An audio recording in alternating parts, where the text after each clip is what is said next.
저는 단련해서 풍부한 곳으로 이와 같은 제목으로 말씀을 증거하겠습니다. 오늘 우리는 본문 말씀으로 시편 66편 10절에서 12절까지를 읽었습니다. 오늘 본문 말씀의 요지는 이렇습니다. 하나님께서 우리의 믿음을 단련시키셔서 풍부한 곳에 들시고 위해서 그물에 걸리게도 하시고 어려운 짐을 우리 허리에 메워두시고 사람들이 우리 머리를 타고 가게 하시고 불과 물을 통과하게 하신다라는 겁니다. 그래서 그런 과정을 통해서 믿음을 보석과 같이 단련하신 후에는 그 모든 곳에서 끌어내서 풍부한 곳으로 들이신다는 그런 내용의 말씀입니다. 말하자면 하나님은 우리를 환난이라고 하는 그 수단으로 연단하셔서 믿음을 단련시키고 성숙하게 한 다음에는 모든 것이 풍부한 곳으로 데려가게 하신다라는 내용이에요. 여기서 풍부한 곳은 뭐냐? 먹을 것과 마실 것이 많고 마음대로 무엇이든지 누릴 수 있는 여건을 말합니다. 이런 말이 있습니다. 성도는 시험이 없으면 축복이 없고 고난이 없으면 영광이 없다. 아멘. 기도가 없으면 응답이 없고 믿음이 없으면 구원이 없다. 회개가 없으면 거룩이 없고 말씀이 없으면 진리가 없다. 진리가 없으면 자유가 없다. 그래서 이와 같은 말들 속에서 성도는 시험이 없으면 축복이 없다. 하나님께서 축복을 주실 때 무엇부터 하신다? 시험부터 하신다 라는 거죠. 그리고 고난이 없으면 영광이 없다. 이런 말이 있어요. 그래서 오늘 본문 말씀을 좀 더 구체적으로 살펴보도록 하겠습니다. 여러분은 자신의 성경책을 펼쳐서 자신의 성경책을 보거나 또는 화면을 보면서 차근차근 말씀의 뜻을 깨달아 가도록 하겠습니다. 자, 10절에 보시면은 어떻게 말씀이 시작되냐면 하나님이여 주께서 우리를 시험하시되 라고 말씀하시죠. 성경에서 말하는 시험에는 두 가지가 있어요. 먼저 하나님이 주시는 시험인 테스트가 있어요. 테스트. 이 테스트는 뭐냐? 하나님께서 당신의 백성들을 단련시키셔서 그 신앙을 더욱더 성숙시키기 위해 허용하시는 시련을 말합니다. 당신의 백성들을 성장시키는 거예요. 그렇기 위해서 하나님께서는 이 테스트라고 하는 수단을 사용하세요. 예를 들어서 욥이 받은 시험이 바로 이것이거든요. 욥은 고난의 대명사라고 그러죠. 욥의 고난. 그래서 욥이 몇 가지 고난을 당했습니까? 욥기서에 보면 5가지 고난을 받았어요. 그 고난 가운데서는요, 우리가 원하는 것은 단 한 가지도 없어요. 이 중에서 우리는 단 한 가지만이라도 고난받게 되어지면 아마 거의 실신할 지경일 겁니다. 근데 욥이 받은 그 고난 5가지는 뭐냐? 재산을 다 상실하게 되어집니다. 그때 욥은 재산이 엄청나게 많은 거부였는데 하루아침에 재산을 다 상실하게 되어져요. 그 자녀가 10명이었는데 자녀들이 다 죽습니다. 그런데 우리들은 욥이 자녀가 10명 죽었다고 해도 끔찍을 안 해요. 왜냐? 내 새끼손가락 하나만 아파도 우리는 그냥 엄살을 부리면서 아이고 아파 그렇게 그러는데 이제 욥이 자녀가 10명이 죽었다 그러는데 끔찍도 안 해요. 마음에 아무런 와 닿는 것이 하나도 없어요. 왜 그럴까요?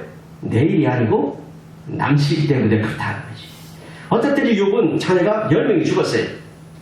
그런 가운데서 욥이 하나님을 참 신뢰하고 경외하는 믿음의 사람인데 왜 하나님은 이와 같은 어려운 일들을 우리에게 겪게 하시는가?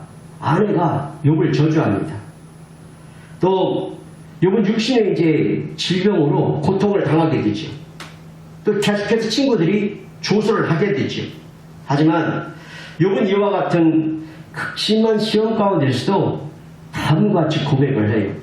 욥기 1장 21절 22절에 내가 모태에서 알몸으로 나와서 한 적 또한 알몸이 그리로 돌아가올지다.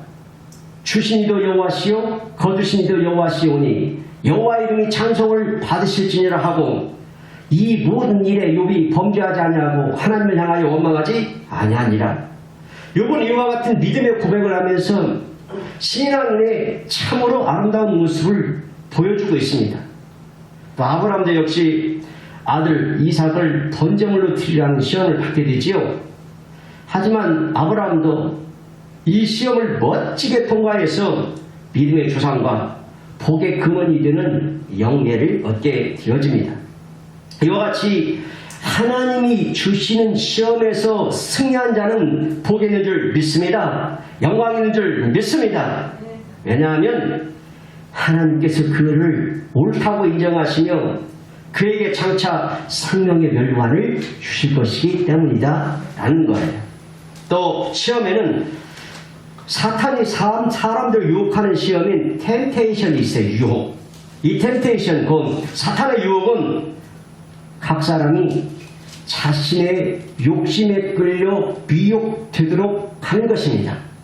사탄이 주는 시험이 어떻게 해서 걸리는가? 욕심에 끌려 미혹되어서 걸려들게 된다는 거죠. 우리 야고보서 1장 14절 15절 말씀을 다 같이 읽겠습니다. 다 같이요. 오직 각 사람이 시험을 받는 것은 자기 욕심에 끌려 미혹됨이니 욕심이 잉태한 즉 죄를 낳고 죄가 장상한 즉 사망을 낳느니라. 따라서 성도들은 이것을 너무 경계하여서 실족하지 말아야 될 줄 믿습니다. 아멘. 이와 같이 하나님께서 우리를 테스트로 시험하시고 사탄 마귀도 템테이션, 유혹으로 시험한다라는 것이죠. 이어서 우리를 단련하시기를 은을 단련함 같이 하셨으며, 여러분 본문 말씀 보니까 우리를 단련하시기를 은을 단련함 같이 하셨으며라고 말씀하시죠.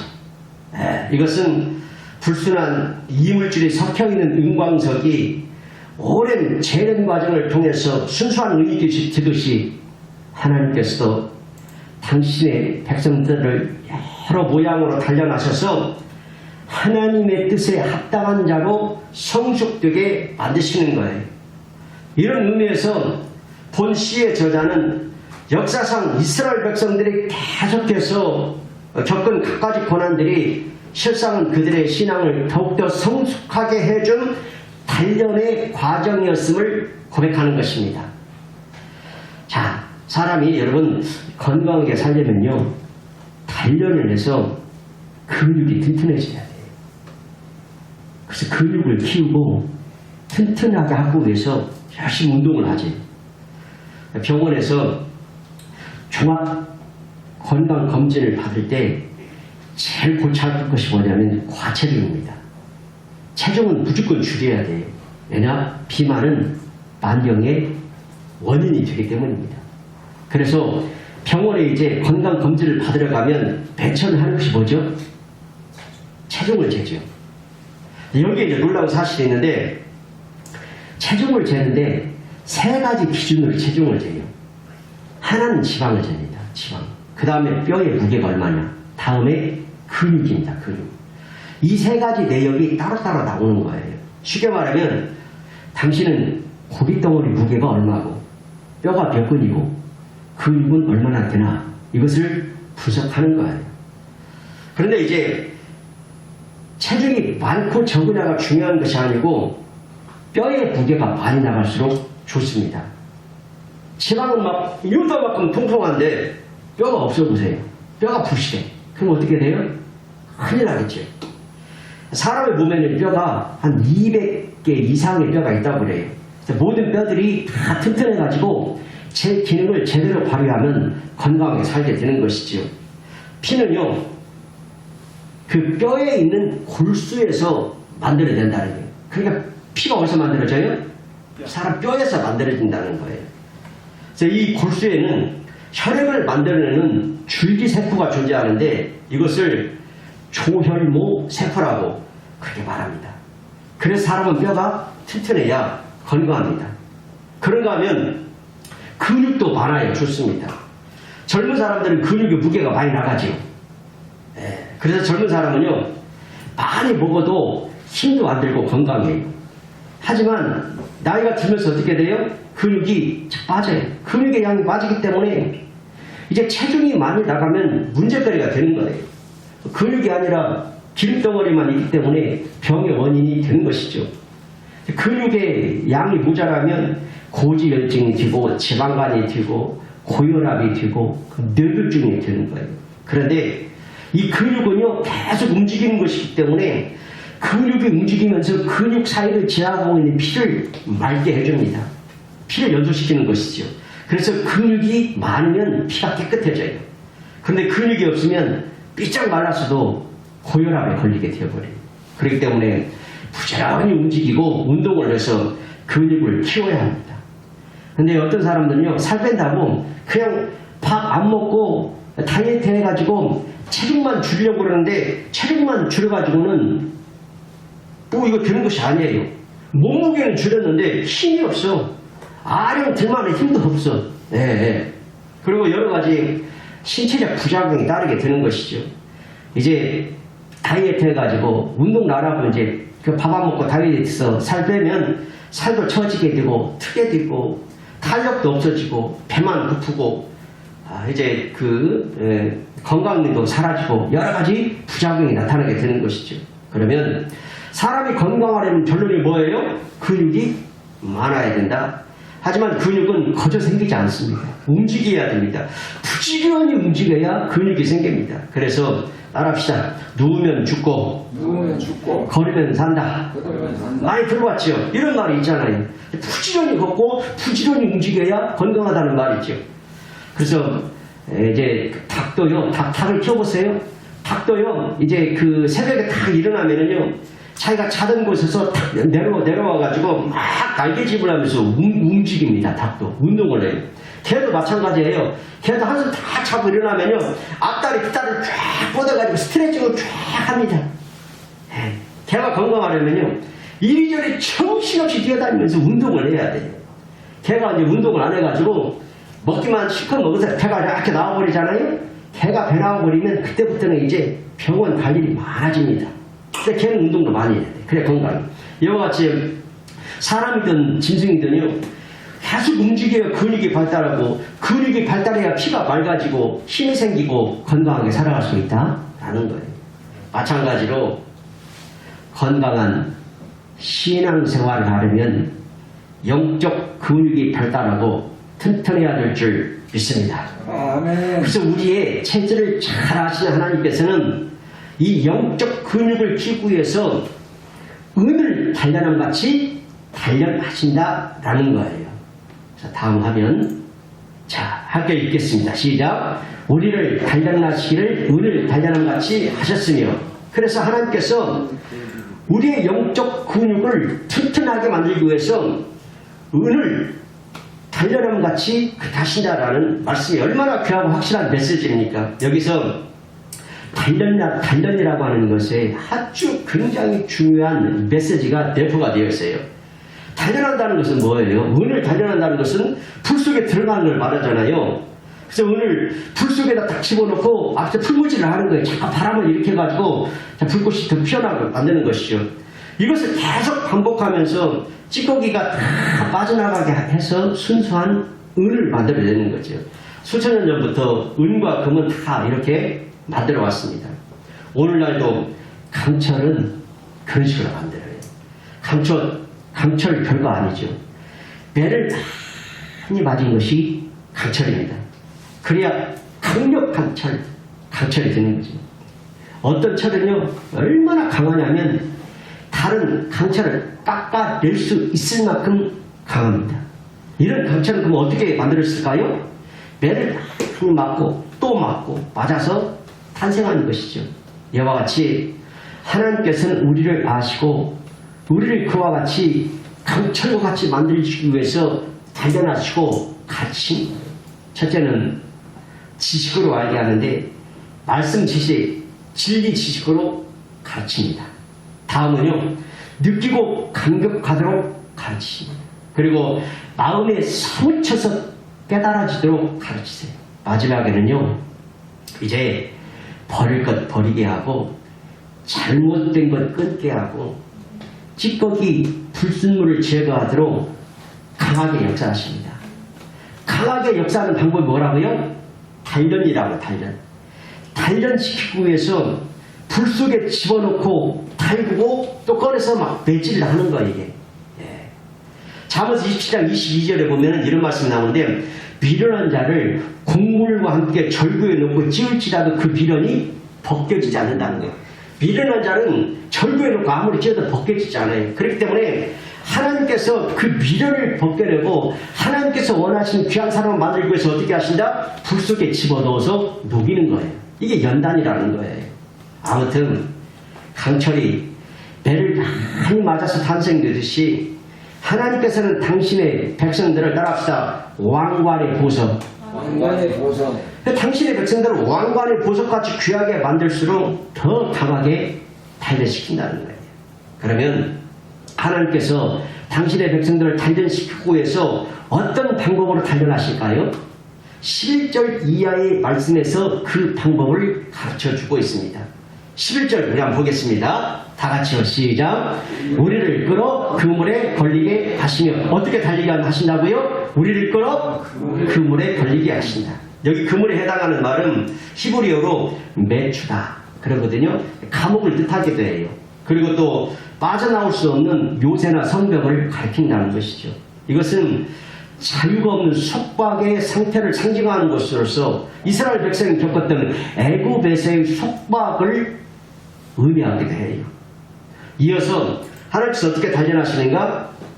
어려운 짐을 우리 허리에 메어 주셨습니다. 여기 어려운 짐은 뭐냐? 과거 이스라엘 백성이 애굽에서 생활한 것과 연관지어 볼 때 그들이 그곳에서 노예로서 학대를 받고 억압을 받았을 뿐만 아니라 극심한 고난으로 노동을 당하였죠. 어려운 짐을 허리에 메어 댔으니까 얼마나 힘들겠어요. 노예가 되어서 극심한 고난을 당했다라고 하는 것을 가르쳐 주는 것이죠.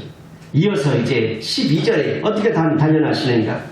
사람들이 우리 머리를 타고 가게 하셨나이다. 여기서 말하는 사람들은 뭘 가르치냐면 폭군을 가르치는 거거든요. 오만해가지고 자신을 신성시하는 그런 사람들을 가르쳐요. 따라서 이들이 이제 이스라엘 백성들의 머리 위로 지나갔다라고 하는 뜻은 뭐냐면 이스라엘 백성이 전쟁에서 적군에게 패배해가지고 땅에 엎드러지고 칼과 창에 찔려 피를 흘리고 고통스럽게 추억하고 있는 그들 위로 원수들의 말이 사정없이 칠밟고 지나가게 되는 것, 이런 혹독한 고통과 그 극심한 수치를 당했음을 의미한다라는 거예요. 이어서 우리가 불과 불을 통과하였더니, 이 역시 이스라엘이 겪었던 온갖 어려움과 고통들을 비유적으로 표현한 말인데, 이것은 과거에 출애굽한 이스라엘 백성들이 홍해를 통과하는 어려움을 겪었죠. 그리고 불볕들과 이글과 이런 광야를 통과했던 것을 연상시키는 내용이에요. 그리고 이와 같이 그물에서 또 이 어려운 짐에서 사람들이 막 머리를 타고 가는 것에서 불과 불을 다 통과한 후에는 어떻게 하신다고 했습니까? 주께서 우리를 끌어내사 풍부한 곳에 들으셨나이다. 할렐루야. 여기 풍부한 곳은요, 먹을 것과 마실 물이 많고 사람들이 안심하고 삶을 행복하게 여기할 수 있는 터전을 말하는 거예요. 이상 본문 말씀을 살펴보면 같이 이스라엘에게 단련의 시험을 주신 분이 누구십니까? 하나님이시다. 단련의 시험을 주신 분도 하나님이시고, 그리고 또 이들을 풍부한 곳으로 인도해 드신 분도 누구시다? 하나님이시다. 이것을 통해서 오늘날 성도들에게 주시는 메시지는 뭐냐?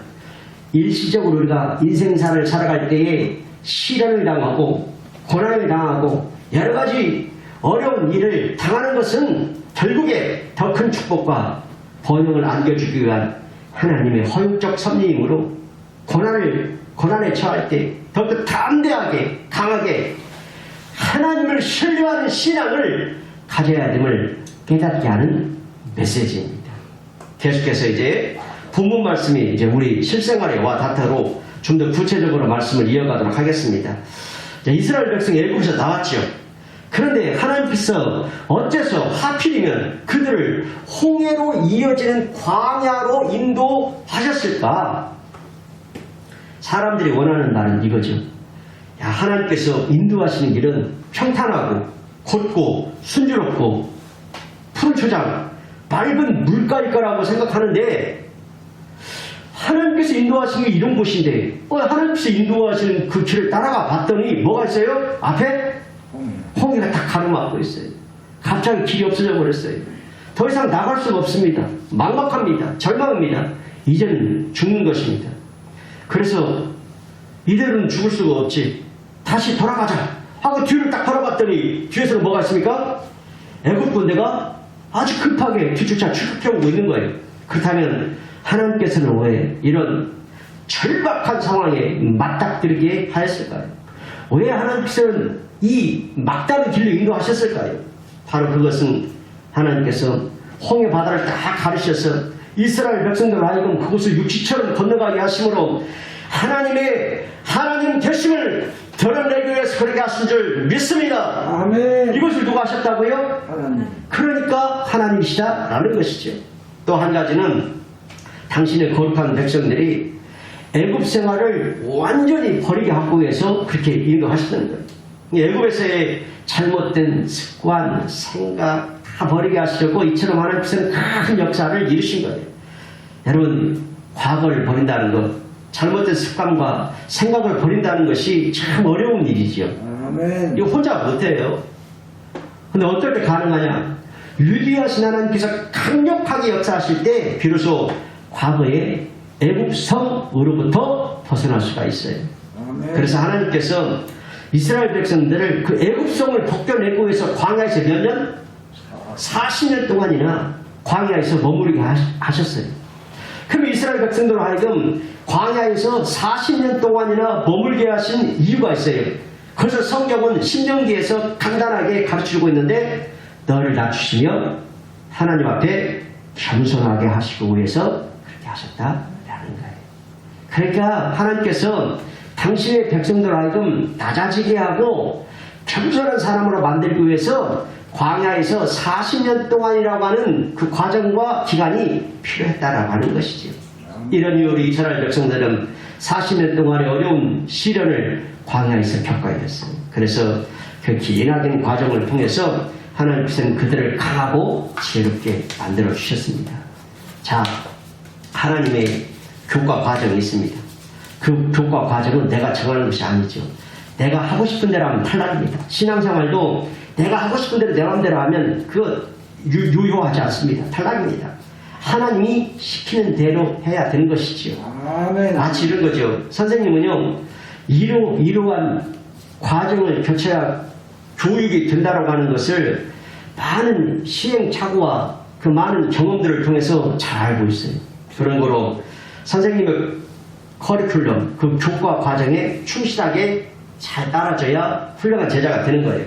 그렇게 따라가다 보면 훌륭한 목표에 도달하게 돼요. 그럼 우리는 하나님의 그 교과 과정에 온전히 순종해야 될 줄 믿습니다. 아멘. 그렇다면 하나님의 그 교과 과정에 온전히 순종하기 위해서 우리의 가장 중요한 문제가 무엇일까?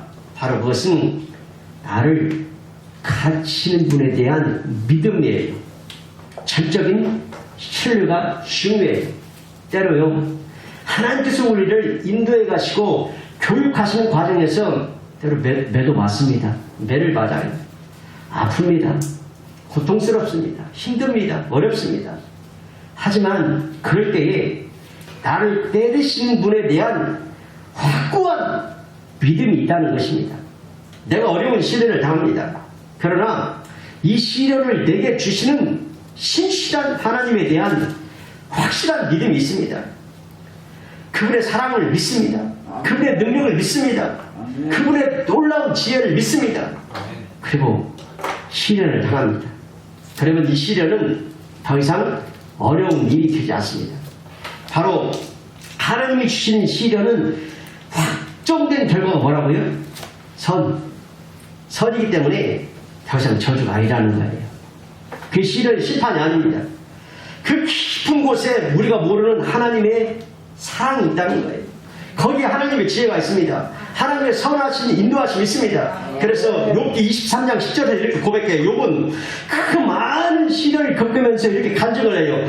내가 가는 길을 그가 아시나니, 내가 가는 길을 오직 그가 아시나니. 그러니까 내가 가는 길을 내가 알아요, 몰라요? 나는 몰라요.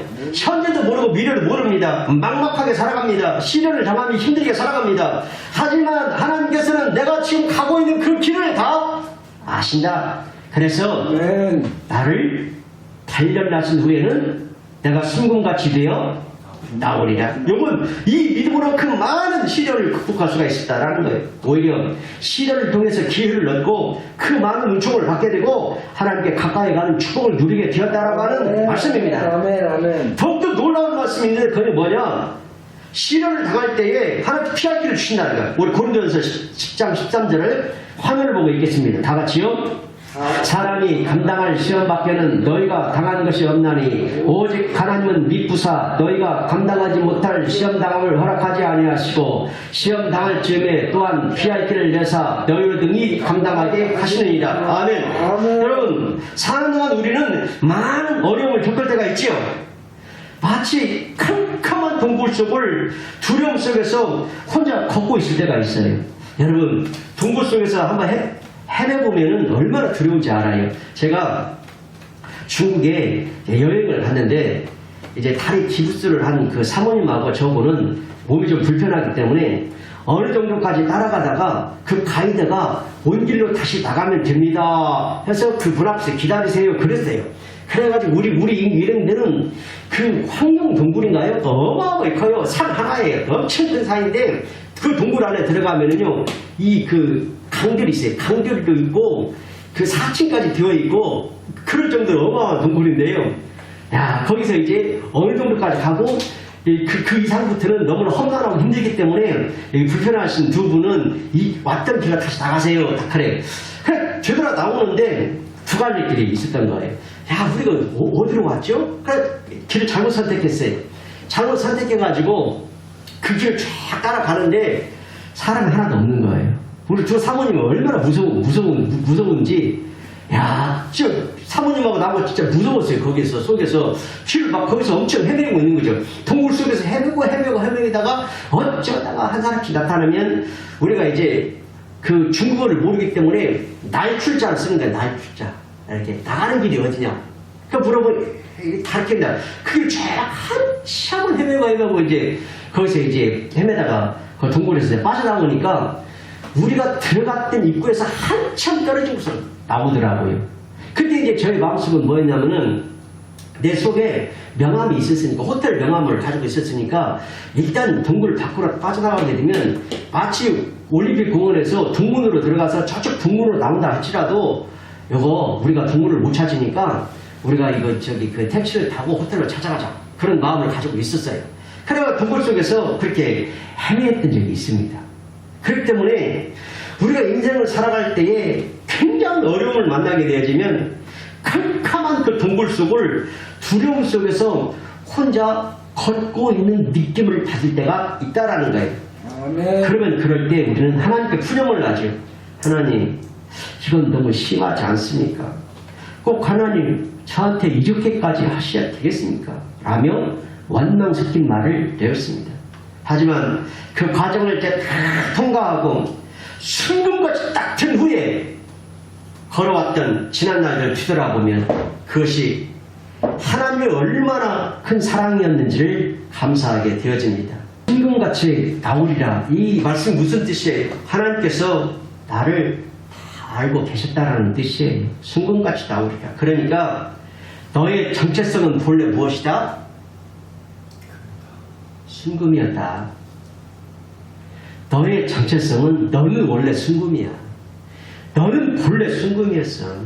지금 흙과 돌멩이와 불순물로 다 덮이고 섞여서 드러나지 않았을 뿐이야. 그래서 하나님은 순금 같은 사람, 왕관의 보석 같은 사람을 반짝반짝 드러내게 하기 위해서 단련이라고 하는 그 어려운 과정을 통과하게 하셨다는 거예요. 이것이 사랑하는 자녀를 향한 하나님의 깊은 사랑인 줄 믿습니다. 아멘. 하지만 하나님께서는 시험을 당할 만한 사람한테만 주신다는 거예요. 감당 못할 시험을 주지 않는다는 거예요. 그럼 우리는 이 믿음을 가져야 됩니다. 이 믿음이 뭐예요? 감당할 수 있다는 믿음이죠. 감당할 수 있다. 어련히 하나님께서 감당할 만하니까 나에게 맡기셨다라는 이 믿음이죠.